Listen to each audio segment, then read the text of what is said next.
اچھا یہ ساری کہانی جو 5-6 جمعوں میں آپ نے سنی ہے، یہ ساری غیب کی باتیں ہیں، یہ ساری کیا ہیں؟ لو مولوی صاحب جڑی گل پتہ لگ جائے غیب تھوڑی رہندی۔ ایک بڑا زبردست اعتراض ہے کہ جو چیز پتہ لگ گئی وہ غیب کا ہی کی۔ تو مجھے ایک بات بتاؤ، اللہ تعالیٰ کو ساری چیزوں کو پتہ ہے کہ نہیں؟ پھر اللہ کو غیب کیسے؟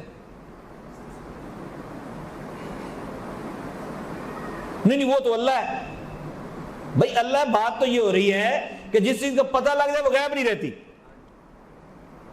میرے پیارے، بات یہ ہے کہ جو چیز ہم سے غیب ہے، جو چیز ہم سے غیب ہے، اللہ تعالیٰ بغیر کسی کے بتائے اسے جانتا ہے، لہذا اللہ عالم الغیب ہے۔ اور جو چیز ہمیں نہیں پتا، اللہ تعالیٰ نے اپنی جناب سے محبوب کو بتائی ہے، لہذا ہمارے غیب کو سرکار جانتے ہیں۔ یہ ہے عقیدہ۔